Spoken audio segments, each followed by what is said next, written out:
Estou desempregada. Acho que é o fim. Acabou pra mim. Ou levantar da cama pra quê, se eu não trabalho mais? Meu nome é Jaqueline Santos e eu quero conversar com você hoje sobre depressão e tristeza.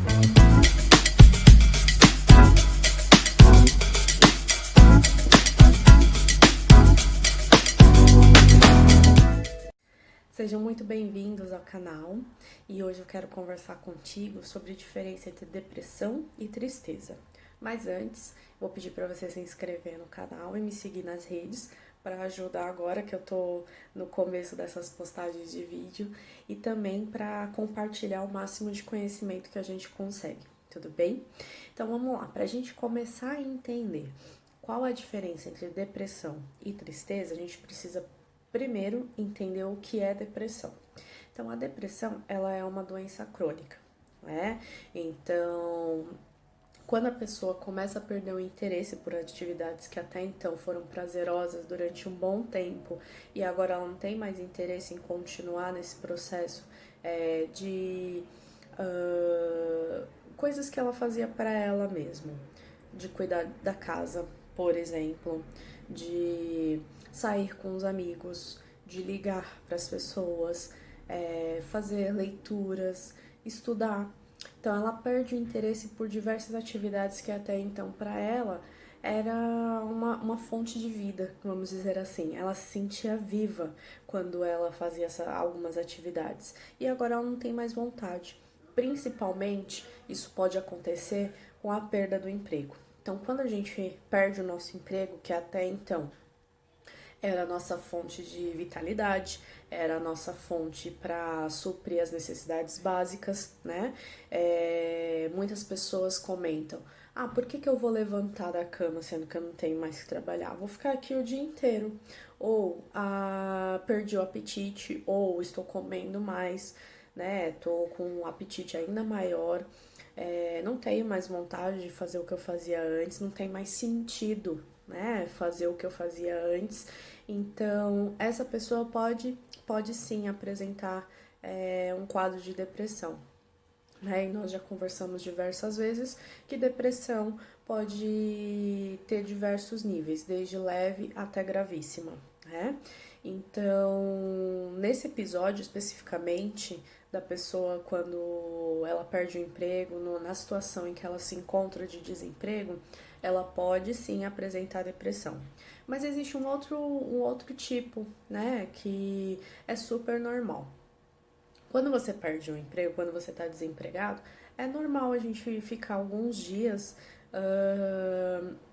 triste, né? Perdido, preocupado, né? Porque as contas não param de chegar, a gente precisa estar sempre ativos, né? Como o trabalho proporciona isso pra gente, independente de estarmos felizes ou não, existem alguns benefícios quando estamos trabalhando.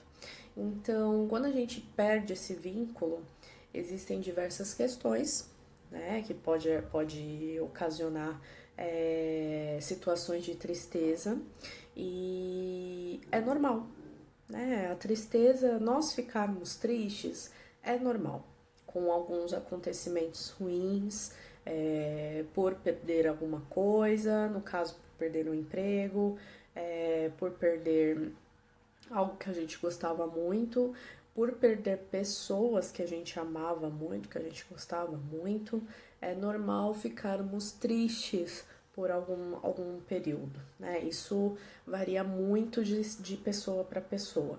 Existem pessoas que ficam tristes por uma semana, existem pessoas que no dia que perde o emprego já aciona seus contatos, já divulga seu currículo nos sites, já busca essa recolocação, que nós falamos sobre alguns os prós e os contras da recolocação profissional a jato, que é no vídeo anterior, então eu peço para você dar uma olhadinha também.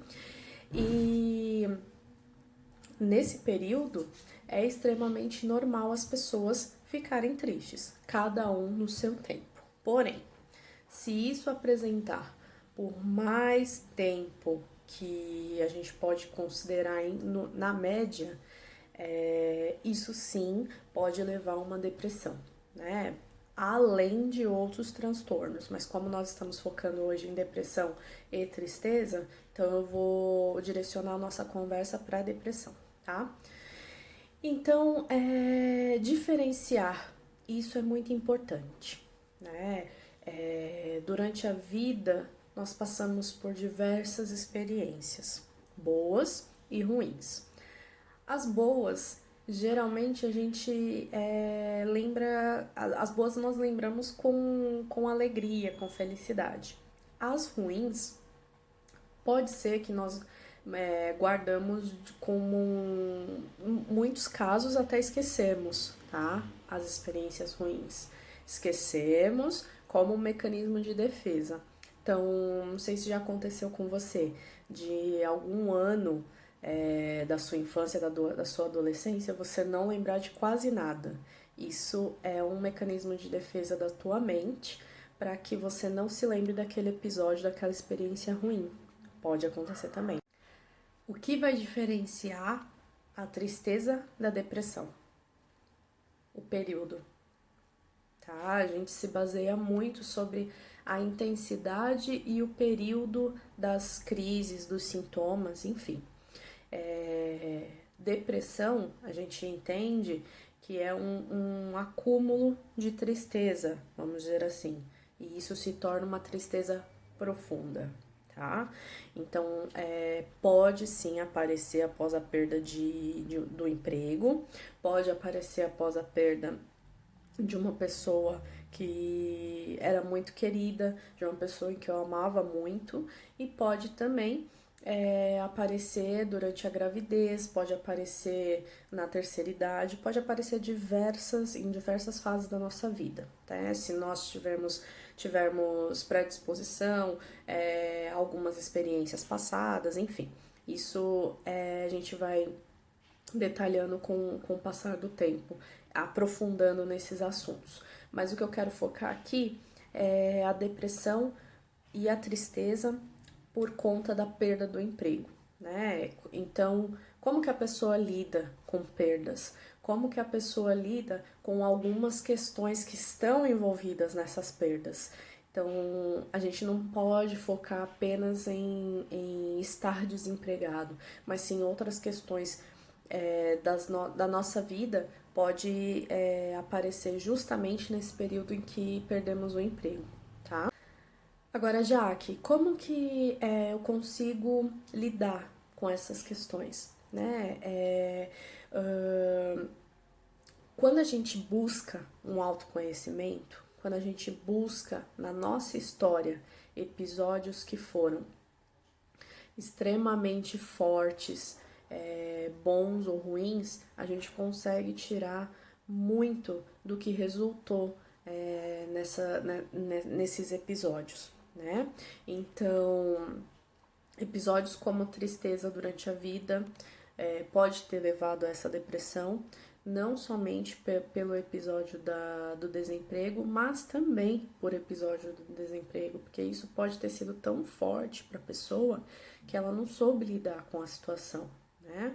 Então, quando a gente busca o autoconhecimento, quando a gente começa a conhecer por dentro todo o nosso ser, fica muito mais fácil lidar com essas questões negativas, vamos dizer assim, com essas experiências ruins da nossa vida. Um exemplo que eu posso te dar é exatamente o meu exemplo. Antes de conhecer, antes de ter o autoconhecimento, de conhecer todas as minhas questões que eu precisava trabalhar, antes de ter essa vontade de me aprofundar nas angústias, nas mágoas, nos sentimentos de ansiedades, em alguns sintomas de transtornos depressivos, antes de dar o primeiro passo para me aprofundar nessas questões, eu também me sentia presa, não sentia uma liberdade de poder escolher o que eu queria fazer, de poder estar feliz com o meu dia a dia, né? Então, antes disso tudo, antes de conhecer, antes de buscar o autoconhecimento, eu também sofria com diversas questões. Mas, conforme eu fui me conhecendo melhor, batendo de frente com essas questões que até então eu deixava pra lá, deixava de lado, deixava lá na caixinha de lembranças ruins, enquanto eu não me aprofundei nessas questões, eu sofria. Quando eu comecei a cutucar as feridas e fazer de uma forma cirúrgica cada detalhe, identificar o detalhe, identificar a causa e tratar, começou a cicatrizar. E com esse processo, você se torna mais forte. Você sabe até onde você pode ir e até onde qual é o seu limite, né? Então, por isso que é muito importante a gente startar o nosso processo, né, de autoconhecimento, porque antes de me conhecer melhor, eu sofria com questões que para mim hoje são leves, mas quando eu estava sofrendo, eu pensava que não ia ter solução. Aí você pode pensar, mas já que a busca por conhecimento é só com terapia e terapia é coisa para louco e eu não sou louco, calma, não é bem assim, tá? Além da terapia, existem outros exercícios diários que a gente pode fazer para buscar, para iniciar esse processo de autoconhecimento. Mas nada substitui a terapia, tá? Eu não quero aqui puxar a sardinha pro meu lado, porque eu sou psicóloga, não é nada disso.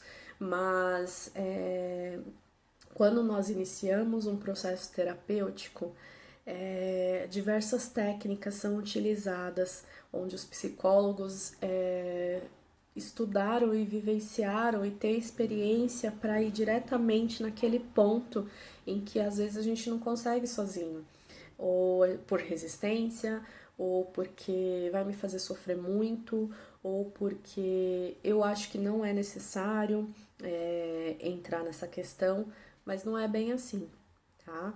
É necessário entrar e adentrar algumas questões das nossas experiências passadas e do que está acontecendo, né, e resultado disso tudo que passou, mas existem técnicas para que isso não piore, né? Porque a ideia da terapia é você buscar o seu autoconhecimento e equilíbrio no seu dia a dia. Mas como fazer isso? É exatamente nesse ponto que nós utilizamos dessas técnicas, desses testes, dessa conversa terapêutica, para que a pessoa mesmo consiga identificar e ter os seus estalar, né? Dá um estalo assim na cabeça e a gente consegue trabalhar as questões a partir desse estalo.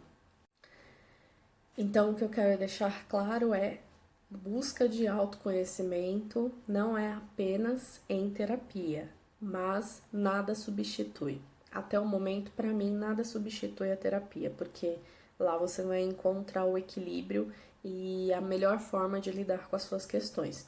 E não, terapia não é para louco. Terapia é para pessoas que têm coragem de enfrentar os seus medos e as suas questões mais íntimas que precisam, né, estão ali guardadinhas, a qualquer momento pode explodir e precisam de uma atenção, sim, tá? Você pode também me questionar, mas a busca por realização plena, já que não é só para pessoas que têm um poder aquisitivo melhor, que pessoas que são os ricos, né? Vamos colocar o português bem claro. Essa busca não é para rico, né? Porque terapia é muito caro, enfim, eu não tenho dinheiro para isso. E não, tá? O que eu quero deixar como exemplo para vocês é o perfil do Rick Chester. Eu vou deixar aqui como indicação para que vocês observem de perto a história dele. tá? Ele é uma pessoa em que eu me inspiro muito, uma das, né? Porque tem várias pessoas aí que conquistaram essa autorrealização. E quando eu falo em autorrealização, não é somente questão financeira. A autorrealização é quando a pessoa encontra seu propósito, sua missão e tem uma felicidade extrema por isso, tá? Quando nós encontramos essa missão, esse propósito, como você queira chamar, não é só o dinheiro que importa, lógico, todos nós precisamos, mas existem outros fatores mais fortes e o dinheiro acaba sendo como consequência. E o Rick Chester, ele é uma pessoa assim incrível, que você admira e você tendo conhecimento sobre a história dele, né, que só para resumir, ele foi uma, uma, uma pessoa que morava no subúrbio do Rio, vendia, acho que você já ouviu falar dessa história, não, talvez não esteja associando o nome à pessoa, vendia água mineral na praia e ralou bastante, trabalhou muito para chegar onde está hoje. E hoje ele já tem 2 livros lançados, já fez palestra fora do Brasil. Então é uma pessoa que buscou esse autoconhecimento, né, de acordo com as ferramentas, no que ele podia utilizar ali, né, não necessariamente dinheiro, mas buscou esse autoconhecimento e conquistou o que ele conquistou hoje, né? Então ele é um nome muito forte quando lidamos com o tema inspiração, admiração, e é uma pessoa que não perde a essência. Então isso que eu queria conversar com vocês também. Então, além de conversar com vocês, de divulgar um perfil de uma pessoa que conquistou essa, essa realização pessoal, profissional, venceu, né? Além da questão financeira, da questão social, né? Onde ele morava, o que ele fazia, o quanto ele ganhava com esse trabalho, ele também sofria racismo, discriminação pela sua cor, né? Ele é uma pessoa preta, então, ele fala muito nos vídeos dele, no conteúdo dele, sobre que ele era preto, pobre, morava no subúrbio do Rio e mesmo assim ele venceu. Então, acho que vale a pena você conferir, dar uma olhadinha no perfil do Rick Chester. Então, por que eu tô falando dele? Justamente por isso, porque muitas pessoas falam: ah, mas eu vou buscar esse processo de autoconhecimento, eu não tenho dinheiro para isso, né? E justamente para mostrar para vocês que é possível sim, mesmo a pessoa não tendo uma condição financeira de acordo com o que ela pensa que tem que ter para conquistar esse autoconhecimento, essa autorrealização, é possível, tá? É possível e eu acho que cabe a todos buscar essa autorrealização, até porque eu venho falando com vocês que ninguém veio aqui para sofrer, mas sim para fazer o que gosta, fazer o que dá prazer e servir, né, ao outro, ajudando o outro com o que você sabe, o que você tem experiência, o que você pode ensinar, né? Então eu acho que cabe até uma reflexão, né? O que você sabe, que você tem domínio hoje, que você conseguiria ensinar para um grupo de pessoas? Acho que todo mundo tem o que ensinar, né? Desde uma coisa simples até uma coisa mais complexa. Mas aí cabe a você buscar esse conhecimento interior para conseguir identificar qual é a sua missão, seu propósito, e existem pessoas esperando você tomar essa decisão, porque é uma decisão muito séria, é uma decisão que vai mudar a sua vida, tá? Bom, então não pensem que não é possível, porque é. Né? E esse processo de autoconhecimento é um processo contínuo. Muitas pessoas fazem de forma errada, começam no processo. Uma pessoa, por exemplo, que sofre de depressão, ela consegue dar o primeiro passo e buscar esse aprofundamento, né? Se aprofundar nesse assunto dela mesma, nessa questão dela mesma, e consegue até uma melhora no quadro, nos sintomas de uma depressão grave. Ela passa a ter uma depressão moderada, porque já está começando a apresentar melhoras nos sintomas, né?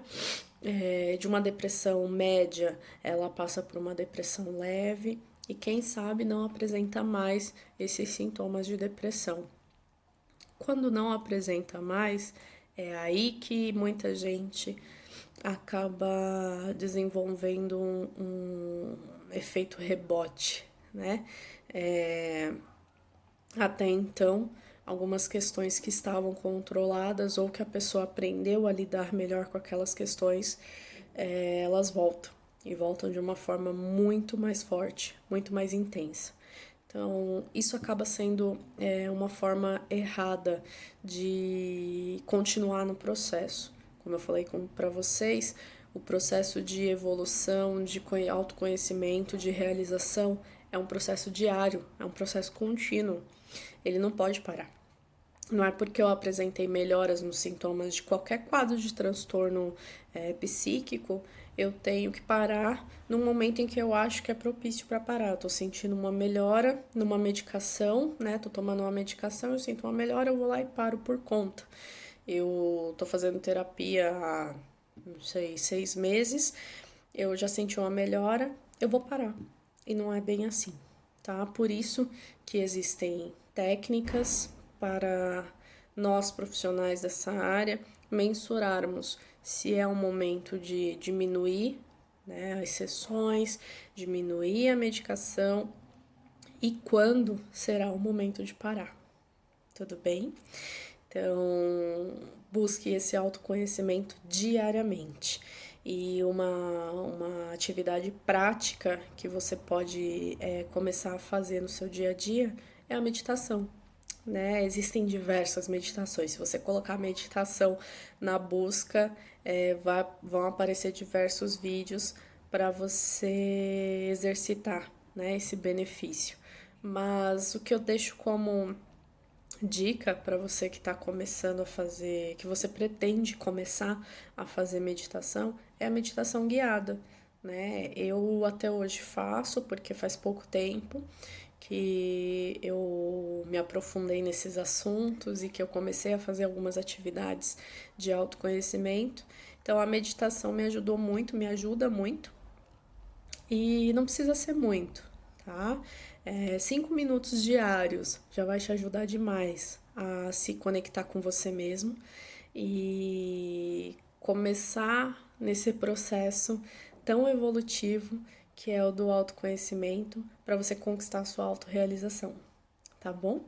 Então esse foi o tema de hoje, a diferença entre depressão e tristeza e a busca pelo autoconhecimento. Talvez essa tristeza seja o gatilho que você precisava para buscar o seu autoconhecimento. Talvez o momento que você esteja vivendo de desemprego e talvez uma tristeza profunda, ou até mesmo alguma doença crônica como a depressão, seja um momento, seja um sinal, seja um gatilho para você buscar essas questões mais profundas de você mesmo e conhecê-las melhor, conhecer a causa e começar no processo de cicatrização dessas feridas, tá bom? Muito obrigado por ter participado do vídeo, ter ficado comigo até o final. Curtam, compartilhem, por favor, me sigam nas redes e até o próximo vídeo.